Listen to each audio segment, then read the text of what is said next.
Hey everyone, thanks for tuning in. In this video, I'll be showing you one of the Gem State's cultural crown jewels, Mackay, Idaho's Mine Hill. It's a dirt road explorer's paradise and somewhere I wish I could go back and spend even more time exploring. What's better than taking one road trip from Arizona to Montana this summer? How about two? This time we're doing it in our third gen Toyota 4Runner, seeing the sights and camping under the stars every night. We put in a day and a half of hard driving to get out of the southwest as quick as possible and into some cooler mountain weather. By the end of the second day, we found ourselves surrounded by the tallest peaks in Idaho, setting up camp on a picturesque mountainside overlooking the town of Mackay, Idaho. As if this camping spot couldn't get any better, it turns out this whole mountainside is an entire choose your own adventure self-guided tour of mining history. Yeah, morning. Just packed up camp and it is time to go check out this old Mackay mine area above Mackay, Idaho. Looks like it'll be a nice little easy off-road deal for the morning. We'll check it out. This epic self-guided tour appears to be a sort of cooperative effort between public and private interests. You'll find a small information board at the beginning of the road up Mine Hill. While there are no fee requirements to tour or camp here, they do have a box for donations, and I recommend leaving them a little something if you can. As you drive in, you'll notice towers from a long since abandoned aerial tramway. Built in 1917, this tramway ran 3.5 miles from the mines down to the smelter site. Ore buckets were connected to a 16,000 foot long cable, and it worked kind of like a ski lift. One of the first structures we came across was the old compressor plant. This building housed a 2-boiler steam and compressor system. This plant was constructed at the same time as the aerial tram system, and the compressed air it created was then shipped through hoses and pipes through miles of underground tunnels and ultimately provided the power needed for miners' drills and jackhammers. Adjacent to the compressor building lies the sealed-off entrance to the Cossack Tunnel, which was the longest penetration into the mountainside.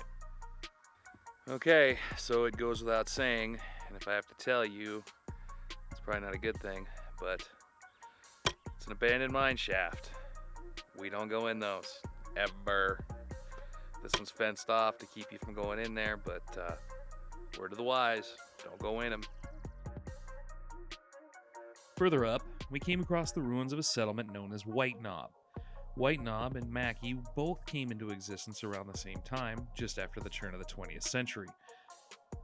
While many miners commuted to work from Mackay, some chose to stay closer, and this settlement grew until mining in the area started slowing in the late 1920s and the town died out through the Great Depression.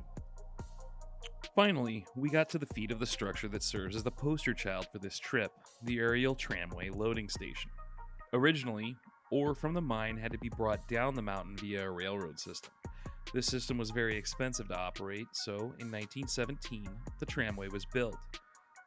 Here at the loading station, ore from a nearby mine portal was dumped into the top of the building, sorted by size as it fell, and then placed into carts for the trip down into the smelter. I had noticed online that people in the past have been able to drive up to the station, but we were not able to as it was now behind a locked gate. Okay, so you're gonna see some of these private property signs and gates out on these trails. Let's not go across them.